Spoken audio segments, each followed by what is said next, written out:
ദുബായിൽ നിന്നുകൊണ്ട് നിങ്ങൾ ജോബ് നോക്കുന്നവരാണെങ്കിൽ എന്തായാലും നിങ്ങൾക്ക് പല കമ്പനിയിൽ നിന്നും ഇന്റർവ്യൂസിന് വേണ്ടി കോൾ വന്നിട്ടുണ്ടാവും. ഇനി വന്നിട്ടില്ലെങ്കിൽ ഇത്രയും അപ്ലൈ ചെയ്ത് ട്രൈ ചെയ്തിട്ട് എന്തുകൊണ്ടാണ് ഒരു കോള് പോലും വരാത്തതെന്നാണ് നിങ്ങൾ ആദ്യം ഫൈൻഡ് ഔട്ട് ചെയ്യേണ്ടത്. ഇനി നിങ്ങൾ ഒരു ഇന്റർവ്യൂവിൽ സെലക്ടഡ് ആയിരിക്കട്ടെ, ഇൻ കേസ് നിങ്ങൾ ഒരു അക്കൗണ്ടന്റ് ആണെങ്കിൽ ട്രെയിനിങ്ങിന്റെ പേരിൽ ജോയിൻ ചെയ്യണം, നോക്കിയിട്ട് ഓക്കെ ആണെങ്കിൽ വിസ തരാമെന്നും നിങ്ങൾ കേട്ടിട്ടുണ്ടാവും. ഞാൻ ഇന്ന് പറയാൻ പോകുന്നത് നിങ്ങൾ ജോയിൻ ചെയ്യാനിരിക്കുന്ന കമ്പനി അല്ലെങ്കിൽ നിങ്ങൾ ഇന്റർവ്യൂസിന് വിളിച്ചിരിക്കുന്ന കമ്പനി ഫേക്ക് ആണോ ജെന്യൂൻ ആണോ എന്ന് എങ്ങനെ കൺഫേം ചെയ്യാമെന്ന്. ഫസ്റ്റ് വൺ, ഹൈ പ്രൊഫൈലിലുള്ള ഒരു കമ്പനി ആണെങ്കിൽ അവർ കോൺടാക്ട് ചെയ്യുന്നത് മെയിൽ ത്രൂ ആയിരിക്കും. ആ മെയിലിൽ HR-ന്റെ ഡീറ്റെയിൽസും കമ്പനി ലോഗോയും ഉണ്ടോ എന്ന് നിങ്ങൾ കൺഫേം ചെയ്യുക. സെക്കൻഡ് വൺ, നിങ്ങളുടെ വിസയുടെ കോസ്റ്റ്, വേറെ എക്സ്ക്യൂസസ് ഒക്കെ പറഞ്ഞ് നിങ്ങളോട് പേയ്മെന്റ് ചോദിക്കുന്ന കമ്പനീസ് ഒന്നും ജെന്യൂൻ അല്ല. ബിക്കോസ് UAE സ്റ്റാൻഡേർഡ് കമ്പനീസ് ഒക്കെ എംപ്ലോയീസിന്റെ കയ്യിൽ നിന്നും പേയ്മെന്റ് വാങ്ങാറില്ല. കാരണം എംപ്ലോയിക്ക് വിസ തരേണ്ടത് ഒരു കമ്പനിയുടെ റെസ്പോൺസിബിലിറ്റിയാണ്. Third one, PO box, website ഒക്കെ ഉണ്ടോ എന്ന് ഒന്ന് ഡബിൾ ചെക്ക് ചെയ്യുക. ഫോർത്ത് വൺ, നിങ്ങൾക്ക് ഇപ്പോൾ ഒരു കമ്പനിയുടെ ഓഫർ ലെറ്റർ വന്നത് ഓക്കെ ആണെങ്കിൽ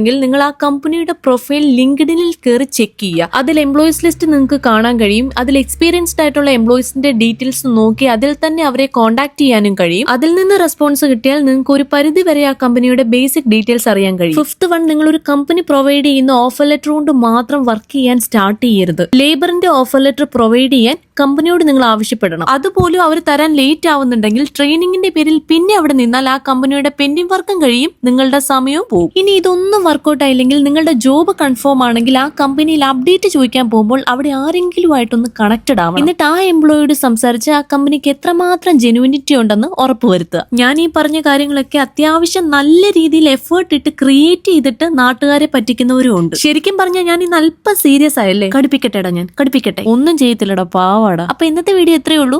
ബൈ ബൈ.